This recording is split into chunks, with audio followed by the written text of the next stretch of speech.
Hello, everyone. Welcome to the Kevin Lee Social. Thank you for tuning in. What initially began as an eight-part series interviewing entrepreneurs to share and inspire how they've successfully pivoted during COVID-19, I have decided not only to continue this series, but also to expand on the scope to understand and learn about people's craft, philosophy, the challenges they face in the industry, and their favorite failures that have helped shape them to become who they are today.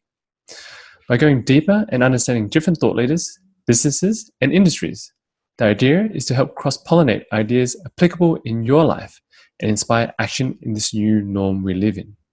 I hope you enjoy the show. Thank you. Before we get on with the show, today's podcast is sponsored by Altitude Tea. Altitude Tea specializes in rare and exotic teas you can't find on supermarket shelves. Teas grown on high altitudes are more nutrient dense due to the cold nights and misty peaks that slows the growth of the tea plant, leading to a higher concentration of aromatic oils and richer flavors. They are located in Waterloo and they do private tea ceremonies where you can learn how to drink tea mindfully using a traditional gongfu set and have over 20 varieties of tea to choose from. For our listeners, you can use the code BEYOND at checkout for 15% off. Today we have David Bucca. For the first 13 years of his career, David worked in the aerospace industry for Boeing and Airbus, covering a variety of technical and leadership roles in engineering, manufacturing, and quality assurance. Following a career change motivated by his passion for more sustainable and innovative food systems, David left Boeing and became COO of Hempel, an Australian hemp food startup, and subsequently the APAC regional manager for Hungry Planet, a US premium plant-based meat company. In mid-2019, he founded Change Foods, which is recreating dairy products using microbial biotechnology and whose mission is to develop sustainable, healthier, and more ethical food supplies for the future. He is a graduate of Melbourne Business School in Business Administration and holds a bachelor's degree in aerospace engineering and applied science from RMIT University, as well as a commercial pilot license for aircraft. Everyone, please help me welcome David. Hi, David. How are you today, my friend? Very well, Kevin. Thank you so much for having me on today. I appreciate you jumping on the call. I know that you're a very busy man, so this is much appreciated. Thank you so much. No, not at all. I really like chatting to anyone that's willing to listen, so no problem.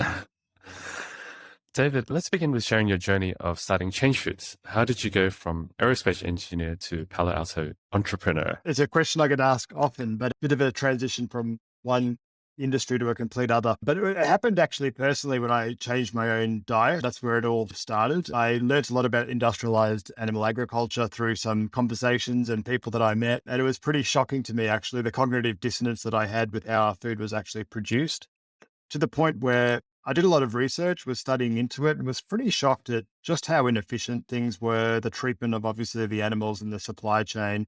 And all these things converged to the fact and to the point where I was listening to a lot of podcasts, doing a lot of reading, and I thought, you know what, I'm going to try this one night. And I remember making a bolognese, swapped out the meat for lentils and mushrooms all chopped up. And suddenly I was transformed. I was eating better. I was sleeping better. I never really looked back. I'm pretty creative in the kitchen. So that's where it all started. And my just curious mind started learning more and more about new foods, new technologies, and it really piqued my interest to the point where I could see how technology can play a really strong role, I think, in curbing some of the effects from the ever expanding need for high quality protein over the years to come. And I could see how we can actually use these converging technologies from life sciences or just really good food science to actually mimic and produce a much higher quality protein than what people are used to. So it really excited me to the point where actually aerospace almost felt insignificant as a consequence, given all of the problems and issues that we're contending with an ever increasing food system globally. And that's where it all started.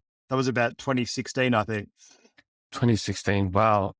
It's such a big space that you're moving into alternative meat products, or in this case, cheese. Yeah, I love cheese, right? It's something that I really enjoy. It's like one of those things that I have once with a partner once in a while, but having such an alternative, a great alternative for people to try is great.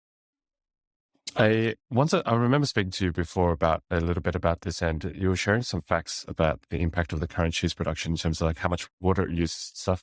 Could you share with us a bit about like how big of an impact or how tough a production it is to create cheese? Absolutely. Similar to you, I think people don't like cheese. They love cheese. We've got a very strong affinity with cheese. And when I made my own journey, transition to a plant-based diet, cheese was the most difficult thing to give up, as it is for everyone. In fact, some people can't give it up at all. So it's really the final frontier, I would say, in terms of food products to really try and replicate. And there's a good reason for that, because cheese can't be sufficiently replicated through plant-based alternatives. There's something very unique about the structure of cheese and the proteins as they exist through, I guess, that have been developed through evolution and through the animal. And plant-based proteins, unfortunately, don't cut it. And so there's a huge gap and there's a massive compromise that people have to make. And so I think that's the biggest barrier. And that's why really exploring and looking into what's out there to help solve this problem, that's where certain technologies can really do that. And that's where Change Foods really was born and started. And then I just learned more and more about cheese production, learned about the impacts of cheese. And I was really just trying to solve a consumer problem. But now it's just emerged into this amazing opportunity to actually solve a really high impact food product and make it much less resource intensive and be able to produce it in far greater quantities with much less inputs. And what really shocked me is the fact that cheese is the third largest greenhouse gas emitter of all food products per kilogram, behind beef and lamb. That was pretty shocking. And the reason is because milk is already quite inefficient as a process, because the whole dairy, and this is from life cycle analysis. So this is very holistic, going really from the feedstock food sources right through to final end product. And there's been a lot of meta studies and reports published over many decades, especially within the dairy industry and also the meat industry. And it's very well published and known that the milk consumes a lot of water, land use, and it emits a lot of carbon. But of course, when you look at cheese, you need 10 liters of milk to create 1 kilogram of cheese, for example. So not only is milk already fairly unsustainable, you can compound that by a factor of 10 when you consider cheese, like a cheddar, for example. And that is why it really elevates itself up to the likes of beef and lamb and red meats in terms of its carbon footprint and water. It uses actually cheese even more so than beef and lamb, is the largest freshwater consumer of all food products. So that's pretty astonishing as well. So the more you peel back that onion, the more you actually discover that this is a really intensive food in terms of its resources, what it consumes, what it requires. And also, when you consider the fact that cheese is a largely increasing category within the dairy and food category. So milk is already in decline. Liquid milk sales are in decline for a number of interesting reasons. People's diets are changing. It's a very commoditized type product, whereas cheese consumption is increasing. So really, until you can figure out and solve and create a good alternative to cheese, you're not really solving any issues to do with the dairy industry, because if cheese is increasing at a ratio of 10-1, doesn't matter what you do with milk. It really comes down to what you do with cheese and yogurts and so forth. Well, thank you for the facts and the figures. It really puts in perspective, right? I had no idea that was the case, how much water was required, how much of an impact cheese was on the carbon footprint. So that was very enlightening. And it makes me more conscious when I'm about to reach for that piece of cheese now. Oh, yeah. It's a pleasure. It's a luxury. Yeah. Luckily, we don't eat tons and tons of it. We do have small amounts, but nonetheless, because so many people enjoy it. And of course, the dairy industry's done a great job at trying to increase cheese consumption in every possible manner, including on pizzas. Now they've got cheese stuffed crusts and just trying to squeeze cheese in every possible location possible. Cheese consumption, even per capita, actually is on the rise.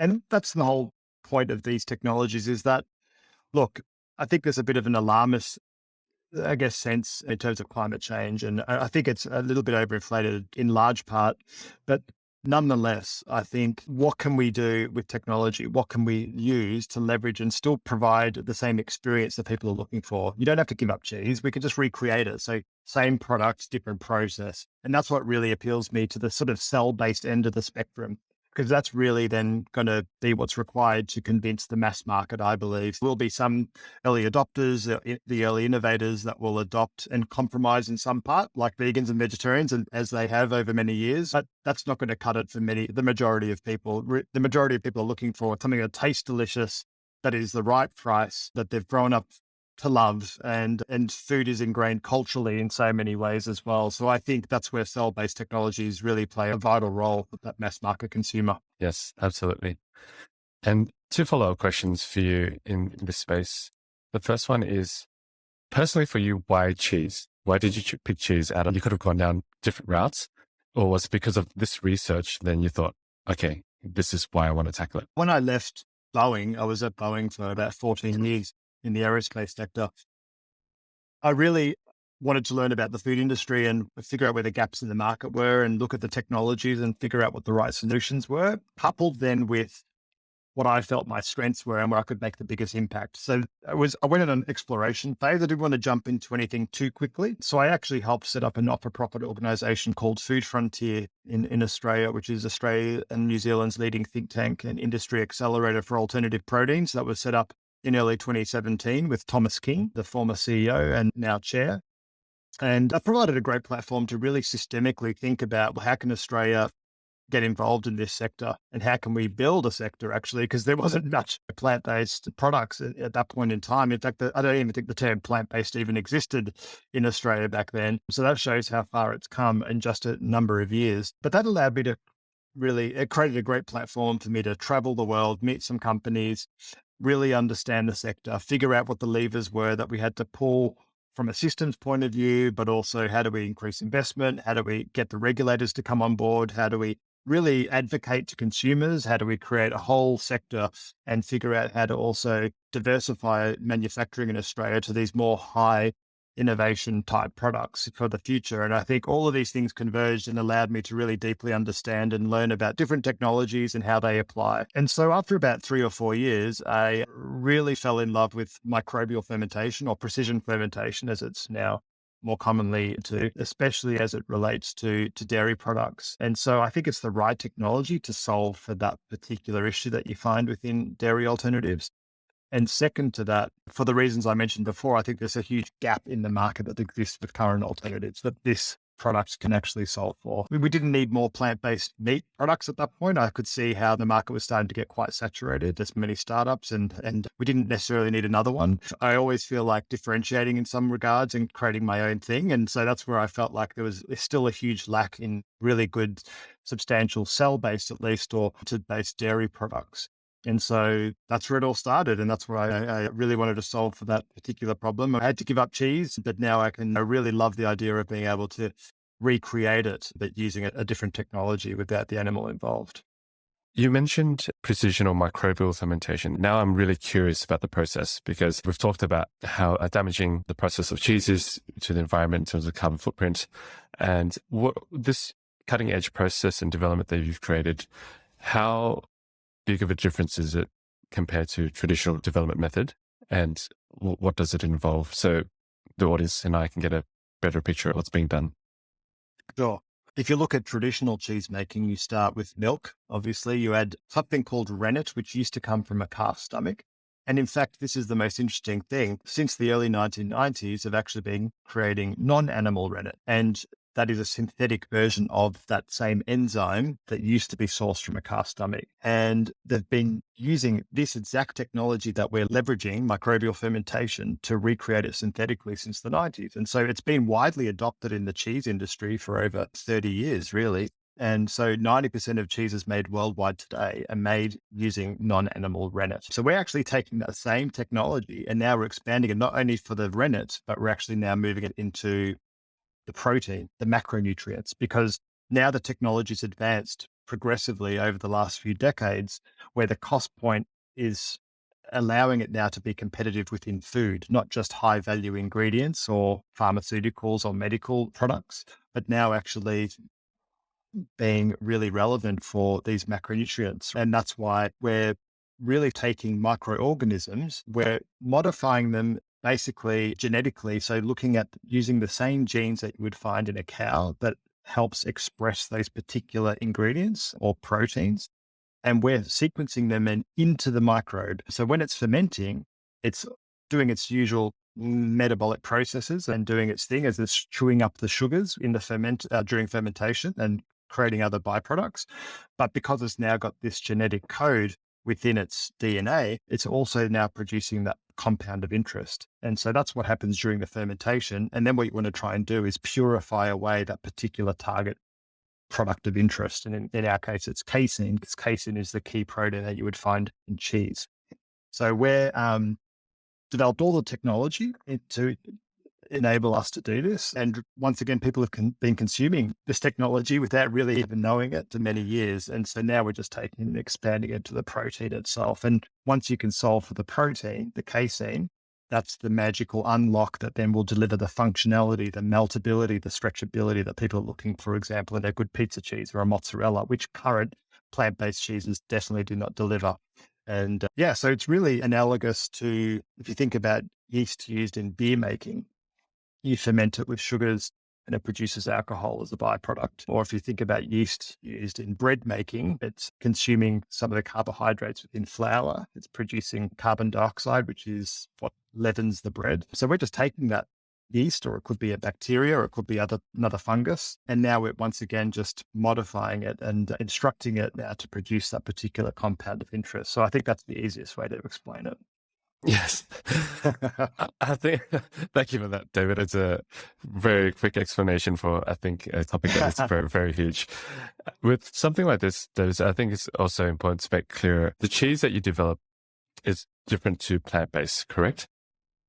Like a plant-based cheese. Yeah. It is. We're developing bioidentical ingredients. So the casein that we're producing is exactly the same as the casein that you would find from a cow. So that's the key differentiator. It's bioidentical. It's nature identical to what comes from an animal, but without the animal. However, in the initial cheese making process, we will be using it like a hybrid style cheese because the cost is so prohibitive to start with. So as the technology progresses and advances, as we scale this, the cost will come down over time. Then we might be able to go to a more traditional style cheese making method where you coagulate it. So we create basically like a pseudo milk substrate, which we can then add cultures to and actually split the curds and then be able to ripen them as you would with a traditional cheese making technique. In the initial instances, however, we'll be looking at this hybrid technology of an analog style cheese. So it will be using some other plant-based ingredients, but with our magical key non-animal real ingredient, dairy ingredient, to then actually create a cheese that is indistinguishable in terms of its functionality from the real thing. So that's step one. Wow. Exciting times ahead, David. Yeah, it is. Yeah, no, it's really exciting. And unfortunately, we haven't really been able to consume a lot of the product yet because we do have to ferment it in food grade equipment. So we've been doing everything basically at lab scale right now. All food starts in the lab. This is no different. We've been doing all of the R&D and the product development in a lab, but now we're actually working with co-manufacturers to scale it in food grade facilities. So over the next few months, we're actually going to be formulating our cheeses with our industry partners. We've got 2 food industry partners that have come on board as investors as well. So we're going to be working with them to collaborate on some pretty exciting cheese prototypes, including mozzarellas and cheddars as well. Oh, I can't wait, David. Awesome. Yeah, very excited. Yeah. For sure. David, switching gears for a moment. You mentioned Food Frontier earlier in Australia. Could you share with us a little bit more about what Food Frontier is about or how did it come about? Yeah, sure. It all started when I met Thomas King, actually, in late 2016, I believe. And we just started discussing and talking about things, and he was educating me a lot. He was probably the first person that introduced me deeply, at least, to a lot of these sort of evolving technologies, predominantly in the US and Israel at the time. He was looking at starting this not-for-profit, but also with a few more years under my belt and being quite entrepreneurial with the previous business endeavors, I knew where to start and how to get things shaped up and and structured in terms of the finances and how to go about the operational aspects and so forth, which was not Thomas's background. And so it was just a natural fit that we both worked together. And this really excited me, being a technophile, becoming a loving innovation, seeing how technology can disrupt. And surprisingly, people say, how do you go from aerospace to food and what's the crossover there? But the more I've thought about it and the more I've now figured it out, in aerospace for many years, we've been taking high R&D, high innovation technologies and materials and figuring out how do we actually create a supply chain out of them? How do we scale them? How do we reduce the cost as dramatically and quickly as we can to make them commercially viable for commercial aircraft, which is a very competitive, highly regulated, fine margin industry. And so this is the exact quest now that we're confronting in the food space with these high technology ingredients, the very high R&D, very high innovation and cost. And the key challenge is how do you bring them down the cost curve as quickly as possible? Because this is food, right? And food is cheap and it needs to be cheap to really tap into the mass market. That's a really key factor, I believe, in this because 20% of the growth of protein over the doubling amount of protein over the next 20 years is actually coming out of Asia and Africa. So people can't lose sight of that. So if we are really to be driven by some of the impacts of food and helping curb that and create and displace and create new alternatives to protein that are far less resource intensive, then you have to really think about cost. Cost is a key driver. And so this is the quest now that we're all facing, at least in the cell-based space. I think plant-based ingredients and plant-based products like the Beyond Meats and the Impossibles, etc., they've done a good job at continuing to scale and continuing to reduce costs because they've been around a bit longer. And of course, their inputs are a lot cheaper. But now when you're considering this next frontier of cell-based products and precision fermentation-derived products, that's where there's a huge challenge. And I think my aerospace experience certainly lends itself very well to that. Yes, to speak to one of your points about cost, I'm also in the hospitality industry, and food costs, they're skyrocketing. And over time, besides the point of its environmental impact, it's the ever increasing price and the scarcity and how we're going to feed everyone, like the whole planet for the next couple of decades. That issue as well. Absolutely. Food security is a big one, especially in places that rely on importation a lot and get disrupted when things happen in the supply chain. Obviously, there's the Ukraine war, and that's had a huge impact. That used to be the breadbasket of Europe and produces a lot of sunflower. So a lot of the plant-based oils worldwide have been displaced and have increased dramatically in cost because of that. And of course, big food and big dairy and all of these consumers of these ingredients are largely affected because it's very driven by tight margins. And so they've had to reformulate or increase their pricing, which is not going to help from the consumer market point of view either. And this is all rolling together in terms of this pseudo recession that we're with now.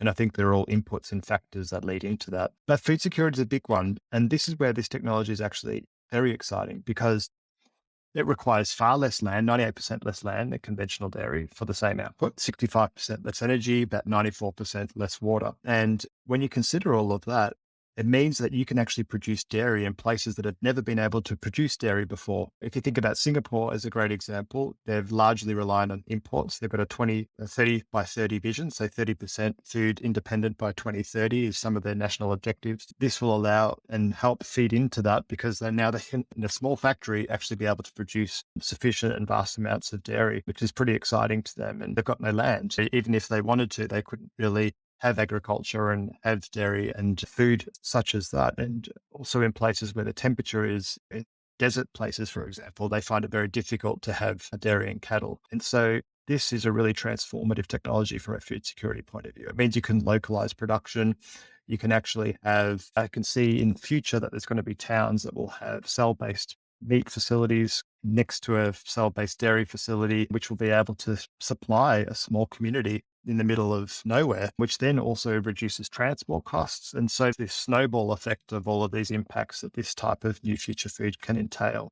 And of course, it's cleaner, it's more shelf stable, there's less microbial activity, there's no fecal contamination from animals, there's no antibiotics used in the food system. These are all massive issues that we're contending with, which is the silent part of food that we don't really understand or know about. But I think microbial resistance or antibiotic resistance is a big threat to us, actually. So there's 250 antibiotics used in the meat industry right now, and meat and dairy industries. And so that's a lot. So if we can cut all of that out by having a cleaner process to produce the same products, then also that's a big one from a food safety point of view.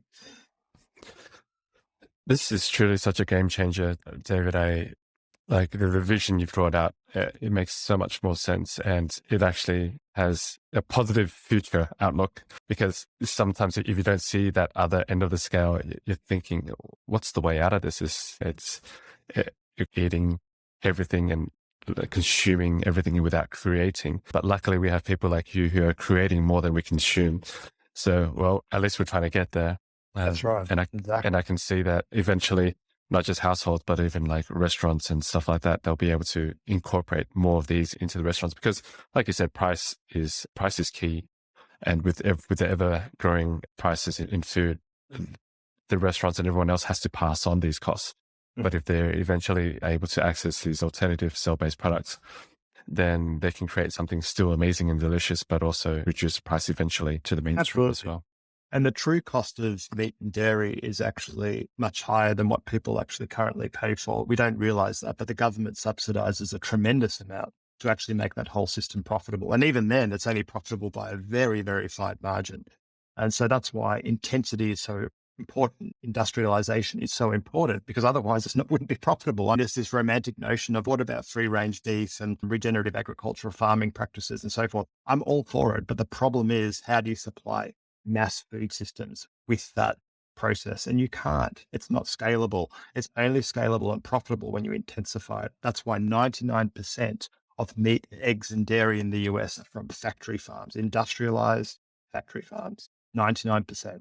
So if you're going to have this romantic notion about scaling that 1% that is free range, then it's not going to happen, especially when we have to double the output. It just doesn't compute. This is when we have to lend on new technologies and new real true disruptors to have a completely new paradigm on how do we actually create this. And it will take time. It'll go through the innovation curve of disruption curve. It'll start with innovators, that then go to early adopters, then we'll go to the early mass market, then we'll go to the late mass market, then we'll go to the laggards. As with any technological disruption, so it will take time. It's a generational thing, I think. Certainly when you look at Gen Z to millennials, they're certainly the largest adopters of these alternative products, and they just get it. They don't necessarily rely or have this long-standing stigma of growing up with meat and dairy, because diets have changed and their preferences have changed. And so I do see that in the next 20 plus years, as these children grow and become the purchasers of products and have their own children and families, I think that there will be a large shift, I think, in consumer preferences and choices. Yes, absolutely. And I do agree. I think even the younger generation are influencing the older generation too about their food choices. So it works back up that way too. That's right. David, what do you see as the main issue with our current food system in your perspective? The main issue, I think it's really conversion. So if you think about calorific conversion or feedstock conversion ratio, I think it's called, basically how many calories input does it require to generate a calorie output. I'm an engineer, so I'll always look at efficiency as one of the main key drivers. I'm sure there's many problems in the food system, really. As with any complex system, it's a very complex. There's a whole political nature to it. There's an environmental aspect to it. There's a welfare aspect to it. There's a health crisis. I think the health crisis is probably, where do I start? Now I'm changing my mind. So the calorific conversion is an interesting thing from an efficiency point of view. And it just goes to show how antiquated or inefficient the process is. So let's start with that. So for example, beef requires anywhere between 25 to 35 calories input to get 1 calorie output. So there's plenty of food in the world actually to feed the population and increasing population, well and above that. The problem is it's a redistribution problem, because 60% of grains go to feedstock, which then can only really feed 10 to 15% of the population that can afford meat. And there's a redistribution problem effectively, and that's driven by this large calorific ratio of conversion. The most efficient animal, I guess, is chicken. I think that's 8 calories in to 1 calorie out. And so that's a problem. But the biggest problem, now that I've thought about it and dwelled on it, from thinking about it a little bit further, is really, I think, just that the fact the biodiversity loss, or biodiversity, the fact that we actually have, for example, 6 grains which govern, I think, up to, I think it's 65% of our food system, and that's rice, wheat, soy, etc. The fact we're basically, because of the age of globalization and commoditization, we've now centralized many and centers around food, and we've had to do that because of the cost demands and the intensification and increasing profits requirements of corporations. There is a capitalist nature to it. No system's perfect, but that is certainly one of the consequences. And of that process is that when you globalize things, when you centralize things for chasing profits and decreasing end consumer costs and prices, then you have to centralize, you have to intensify. And that's why from one crop like corn, you end up with so many different byproducts. That blew me away. When I went to some of the corn processing facilities in Iowa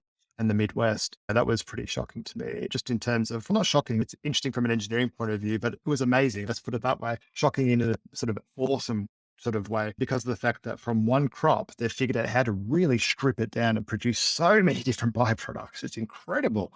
And I just thought, wow, imagine if you could apply that to all these foods. It creates anything from oils to feedstock to sugars, to obviously just corn-based products, multidextrose, which is now in everything, for good and bad. And I think that's a real issue, because that's what's then led to the health crisis that we're now confronting, especially in the US. within increasing obesity and diabetes, which is really a true pandemic, I think, which is here to stay. And that's largely driven by decreasing costs of these centralized food systems. So how do we diversify? How do we increase biodiversity once again, and diversity within the food supply chain? I think that's really a true calling, I think, for the future. So I think that's really, I think, when you look at health, we're facing a massive pandemic in terms of sugar consumption, etc. I think that's largely driven by just the way that the food system's panned out over the last few decades. Thank you for your thoughtful sharing of your opinion. It's clear that you've had a good deep think about it, and it's a perspective I haven't come across before. So thank you for sharing that, David.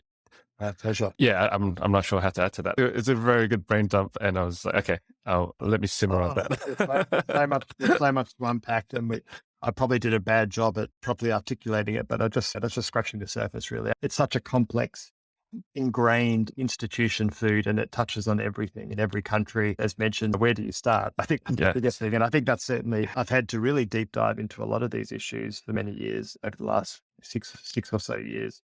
And you have to learn a lot about it. You have to be intelligent about how these things work, because you don't want to create another problem. We don't want to take one problem and then feed it into another problem. So you've got to, and at the same time, we don't have to strive for perfection. It's not like disruption doesn't come with a consequence. No, how do you improve things slowly? And that's why it's change foods. That's why I actually thought up the name of change foods, because change is an interesting thing. It's an action-oriented word. It's a verb, but it's neither positive nor negative. Sometimes you have to change, and some people don't like it. They're resistant to change. We all are. The human condition is actually resistant to change. We don't like to change. We're creatures of habit and so forth, including diets and everything else. But at the same time, sometimes we have to for certain reasons, but change can be for the better, but there will be the consequence.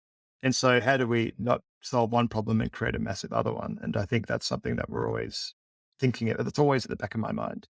So to really understand impact, you have to look at both and understand the consequences of every action. And to really do that, you've got to then break down and understand the system and how it works, and understand the levers and the interrelationships between everything. And I think that's just something that my systemic mindset or brain, maybe from my engineering background, thinks of that all the time. But that's why it's natural for me to learn about the food industry deeply and how that impacts everything holistically, because I want to make sure that whatever we're producing doesn't do something equally as detrimental. Yeah, absolutely. You've brought up some very great points there. You don't want to take one problem and create another problem. Like we want to be useful, right? We want to create more than we consume, and can't, in doing so, accidentally make another huge issue out of it. That's right. Exactly. And to do that, you got to have deep research and really dive into that learning. That's right. Luckily, we have people like you, David. Oh, look, I'm doing what I can, and that's all we all can do, really. I think it's not just one person, or it's everyone doing their part and adding their skill set and trying to figure this out and crack this nut together. I think I'm just doing what I can. Yeah. What are your current biggest challenges to reach a wider audience and make that impact? I know Change Foods is growing, as you said before, that you're working with these manufacturers, the two that you mentioned, but obviously we want to get it out there fast but cheap. But what are the challenges that you are facing? That's a great question. By far the biggest one is cost, but that's largely driven by R&D and scale. So once again, as with any disruptive technology, you've got to figure out a way of how to make it ultra premium, and not even feasible to start with, and to make it then ultra premium, to then make it premium, to then make it and come down that cost curve, that ladder. And I think that's the biggest challenge. And we have to increase yields of the fermentation, the organism, for that specific compound interest. And there's a lot of technology and science that goes into that, and bioprocessing optimization on the strain level, on the fermentation level, on the downstream processing level. So you have to start iterating a lot of optimization, I guess, technically on the process itself, to squeeze out as much possible output as you can from the inputs. And then second to that, you've got to then scale into larger and larger reactors or fermentation tanks. A lot of the technology has stemmed from pharmaceutical applications previously, like antibiotics and so forth. And once again, high value ingredients like rennet that I mentioned earlier. In fact, insulin is produced from precision fermentation as well to treat diabetes. So that used to be from pigs, and now it's synthetically produced. And so when you think about high value ingredients like that, they don't require a huge amount of capex or infrastructure, because You only need a tiny amount for whatever your end application is. But in food, it's completely different. We need large and large quantities for an ever increasing market. And so scale is paramount, but you can't really take beer fermenters, for example, because this is a lot more sophisticated technology. That's why it's precision fermentation. It's not traditional fermentation, it's precision fermentation. This is this large science element that has to also be incorporated into it, because you want to purify away one target compound and nothing else. So there is a lot more advanced sort of equipment and processing techniques required in the fermentation. So you either have to upscale or upskill, if you like, food fermentation equipment from traditional fermentation, or you take pharmaceutical type fermenters and then downgrade them to food. And so because this is the emergence of this new sector within the food space, there is lacking amounts of infrastructure worldwide. And so that is probably the biggest constraint with all the startups in our space, in the cell-based space, is where do you scale this manufacturing into large fermenters for commercialization? And so you either have to partner with large food companies that do have fermenters that they have to either convert or make use of for these particular products, or you have to build your own manufacturing, or you can use a co-manufacturer. But even with a co-manufacturer, a lot of them have come from pharmaceutical days where they don't have large amounts of capacity sitting there idle. So that's still going to be a constraint for when you consider food applications. So I think that's the biggest hurdle really that we all have to overcome. And to build a new facility could take 2 to 3 years, for example. So as you're increasing the yield, as you're working on the process optimization, you then also have to consider, how do you actually scale this? Because you need both of those things combined to actually reach the unit economics required for consumers for food, basically. And so, that's the biggest challenge. It's working on those two things simultaneously and bringing them to market as soon as we can. So it's not a this or that process. It's a this and that. That's process. Right. That complicated. Yep. I think in future it'll change. I think there's a lot of, because people have realized that this is a huge gap, if you like, and wherever there's gaps, there's opportunity. So there's a lot of now people thinking about this and seeing the rise of these new foods and saying that actually there's a huge opportunity here to invest in new infrastructure. So I think in 3 to 5 years, this problem might be solved because there'll be a lot more new capacity online, and then people might be able to just do a co-manufacturing contract to be able to produce these at scale for a large mass market. But in the short term, that's certainly a challenge that we have to figure out. Each company has to figure out separately. Yes. So say someone out there who has an idea to change the world in a similar space or industry, like in the food industry, like you're in at the moment. Being a deep thinker in this space, what advice would you have for? The biggest thing for me is always just understanding who you are first. Understand what your strengths are and what motivates and ticks you. I think you've got to find your passion and then just do everything you can to support that, because it won't even feel like work then. You've got to have that as your North Star, because starting a new company is hard. You go through extreme lows and you go through extreme highs. You go through both. But what's going to weather the storm is the fact that you're aligned with something that you're truly passionate and believe in, and figure out what bugs you. What actually bugs you? Is it something in food? Maybe it's not. Maybe it's something in technology. Maybe it's something in materials. Just understand what bugs you, and you have to ask yourself, why does that bug me and what can I do about it? Because if you're solving a genuine problem that you believe in and you're passionate about, because different things bug different people. You shouldn't try and fit a square peg in a round hole, but rather think about, why does this particular thing bug me? And what can I do to the best of my ability to help solve it? So I think the first thing is make sure that you understand who you are, understand what genuinely bugs you, and then make sure you can try and figure out to solve a problem passionately and do it full-heartedly and go full steam at it. And trust me, it will work. You have to be committed. And the only way you can be truly committed is if it's aligned with solving a genuine problem that you feel that inspires you and motivates you to weather the storms when times are tough. And I think if you can do, that's first and foremost what you should focus on. Whether it be in food or otherwise, it doesn't really matter. Whatever you do, I think that's a very, very important starting point. Yes, 100% agree, David. Starting a company is freaking tough. It is tough. Right. If you don't have a strong enough why, when times get tough, you just feel like giving up. Even with strong why, you still feel like giving up. That's right. It's tough. It's tough. Yeah, it's really hard. It's really hard. And that's why, to me, this is such a complex, many people look at this and go, how do you do this? It's such a complex struggle. You got a mountain to climb. But it's funny because it doesn't even feel like work to me. It just feels like something I'm super excited by because I see it as a challenge and a problem. And I'm using my engineering mind and my passion to fuel me through to figure it out. And it doesn't feel like work. I'm meeting amazing people. Everyone's you start vibe. It's this weird sort of cliche sort of thing where, the universe sort of does align itself to that energy. And people are just so inspired by the mission. They want to join the mission. They can see how this is an important endeavor. And you find yourself surrounded with like-minded people that are really on this path with you. And I think that's what makes all the difference. It doesn't feel like work. It feels like this amazing, incredible blessing and honor to be able to help work on this. And so I think that's the difference. And the reason it feels that way is because I've really thought deeply about what motivates me and what do I feel is a really true problem. And more so that I feel this is the right answer and technology and solution to that problem that I want to scale and bring to the market. I think if you can find that, then you're on a good path. Yeah. It definitely comes through in the way you talk, David, about your work. You're passionate about it. You can tell it truly aligns with you. And it's like your life mission. Yeah. Yeah. David, you're vegan, am I correct?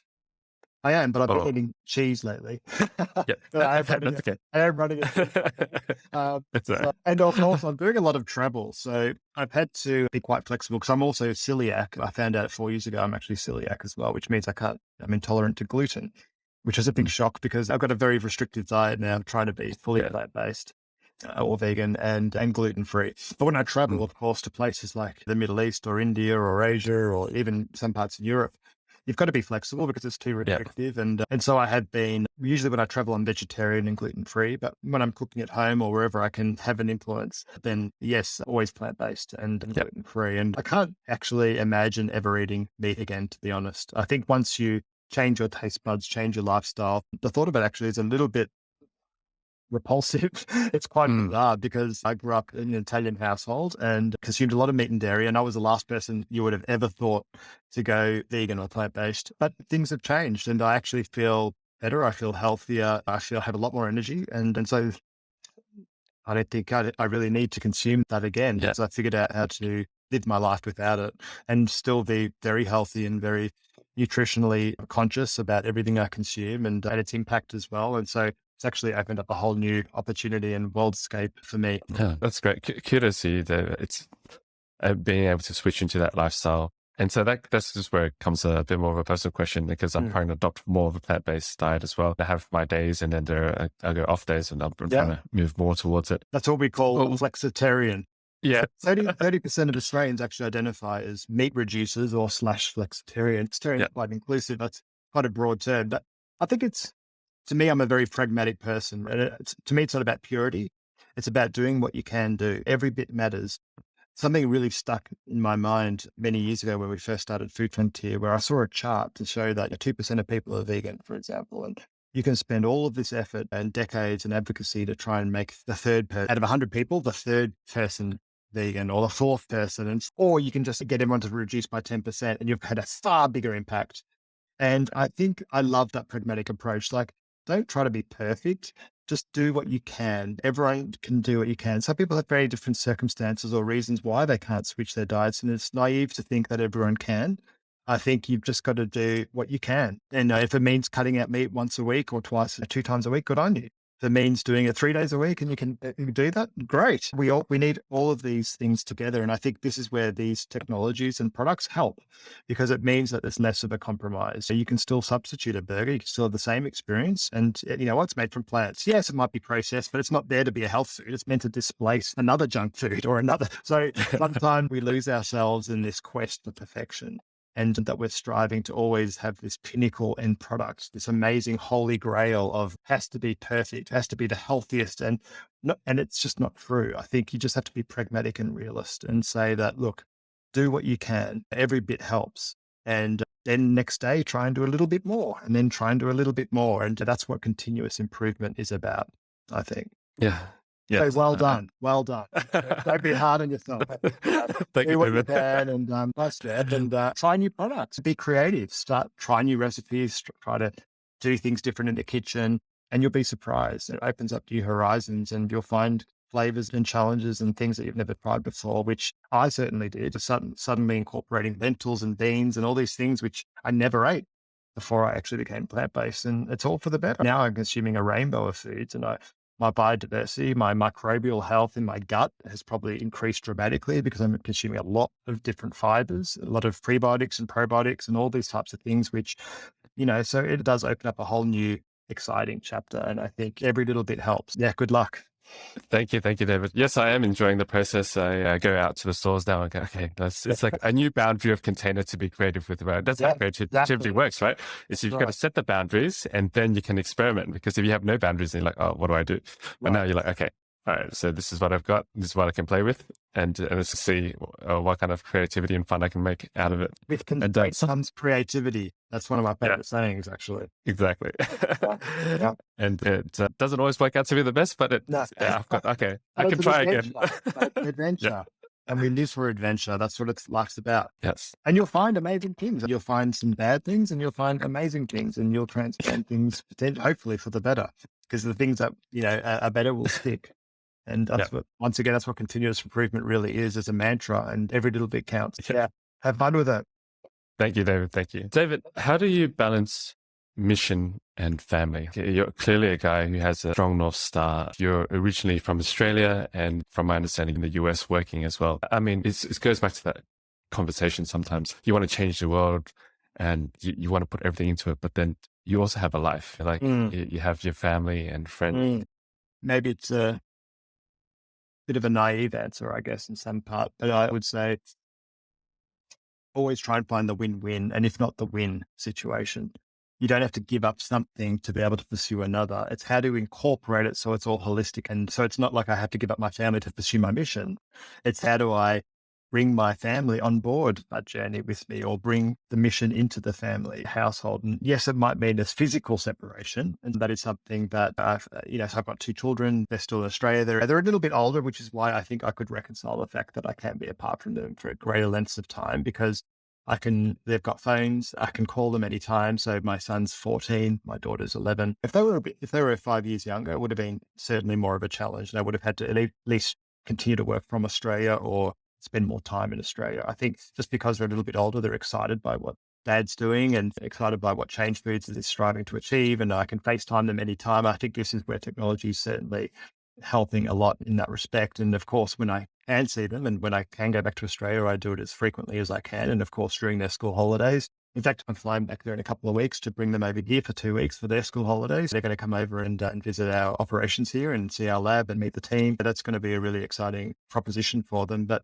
coming back to my point earlier, it's really just how do you create that win-win? It's not necessarily giving up one thing to pursue another, but if you're genuine about your pursuits, then you should also be truthful about that to your family and friends and loved ones. And if they're genuinely got your best interest at heart, then they will support you on that, and vice versa. You have to support your family and your loved ones and partner and everything else. But then it should be reciprocal. It's a true loving relationship. And I think that's what it's all about. It's how do you find, first of all, and connect with what truly motivates and inspires you, and pursue it wholeheartedly, and do your best to balance that with everything else you've got going on. And you'll find a way. Like I think in the overall scheme of things, I've figured out a way to balance and be able to spend as much time with my children as possible, or at least communicate with them as frequently as possible, whilst at the same time trying to pursue this amazing dream. That's beautiful, David. I love that you're always looking for a win-win-win situation, or like this and that situation. It's not a zero-sum game where that has to be provided for that. Yeah. Yeah. Always try and start that as your first guiding principle, and then go back from there thing, right? And then you may have to negotiate, and that's fine as well. Negotiation is part of life, and figuring out how to balance all of these things together holistically. But at the end of the day, start with the win-win and work back from there. David, we're reaching the tail end of our conversation today, and there's always a few quick questions that I ask all our guests. Do you have any morning or evening routines? Oh, God. Okay. Mainly morning routines. I think my evening routines seem to go out the window because I'm traveling and always moving around so much, and I can live a very dynamic lifestyle. Whilst in my mind, I would love to do an evening run every day, for example. That doesn't happen very often. In the morning, I do have a more of a regimented process, and that's really starting with a large glass of lemon water, room temperature, lemon water, first thing, huge glass. When I can, I try and have a ginger shot or an elixir type thing straight afterwards. Then I wait an hour, have my coffee.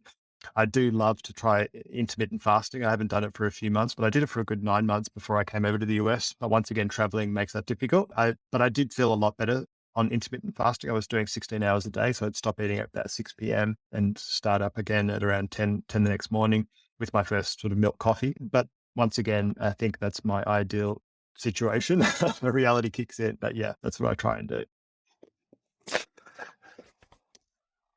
Do you have a favorite book you'd recommend? Oh dear. Or it could be a recent book that you may have read that you'd like to recommend.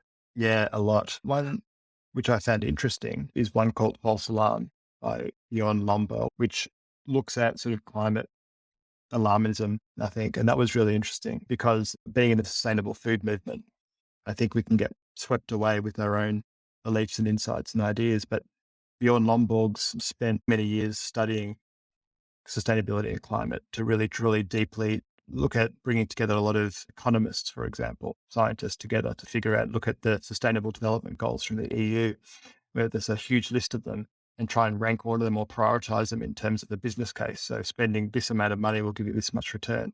It's a very deep and confronting book, actually, because it does challenge your assumptions around climate and what we should be focused on. For example, increasing the poverty situation is probably the most impactful thing we can do for many things, not only for poverty and for human suffering, but also for climate, also for environment, also for sustainability. It all goes back. So it's really, let's not get too alarmist about the fact that we have to try and curb and reduce greenhouse gases and be net zero as soon as possible, because I think we do have to do that, but at what cost? And I think we have to have the perspective to let's solve all of these complex systemic issues all together at the same time. So that one was quite interesting, I think. That's just one of the most recent ones that I finished reading. I found that really interesting. So I've definitely got to pick that one up. It sounds right up my alley. So thank you, Doug, for the recommendation. Pleasure. Are there any new beliefs or behaviors that have had a positive impact in your life in recent years? Just reading and listening to many different types of podcasts and doing a lot on self-development and that type of thing. I think that's been really important, I think, to balance everything out and put perspective rather than just be so blindsided by one particular area, such as food. And we all specialize in life, but sometimes taking the blinkers off and looking at things. And I think I've been deep diving a lot into history and trying to expand into art and all of these other things. And I think that's really important. It's lost in some ways. So I've been doing a lot of reading around the 20th century and looking at psychoanalysis and all of these type of things, which I encourage everyone to do because it broadens your perspective. And I think the more we understand history and what humans have tried to achieve over the last few centuries really helps actually not fall into the same traps, or at least you can sense what's happening at the ideological level, for example, in the US and all of those type of things. And I think that's been really refreshing. And so that's my reprise from my daily craziness of food and everything else that I'm involved in. But I try to always step back and listen to as much as I can and read as much as I can about things that are completely differentiated. Great advice, David. Great advice. If you could only send one single line of SMS text to yourself 5 years ago, what would it be? Just hurry up and do it, probably. Don't sit and wait. The only regret is I should have started what I'm doing now 2 years earlier. I was always sitting there, like thinking about it. And then one day I was like, you know what, I'm just going to try and find and just get into it and do it. But I wish I had initially reacted that way when I first thought of it. Probably would have been that. Yeah. David, you've been an absolute inspiration. Your advice, I've got to re-listen to all of this and look into everything that we've spoken about and break it down. It's definitely one of my favorite podcast episodes with you, David. Is there anything that we've left out or any messages that you wanted to leave for the audience before we wrap up? No, I think I've said enough. Yeah, you've said plenty.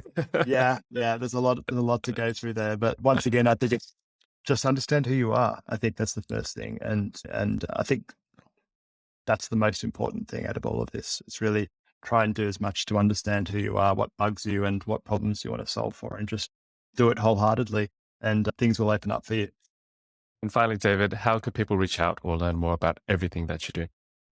I think the easiest way is just social this day and age. I'm very active, at least Change Foods is very active on LinkedIn, but also myself. And so LinkedIn is probably a great platform, but otherwise all the usuals.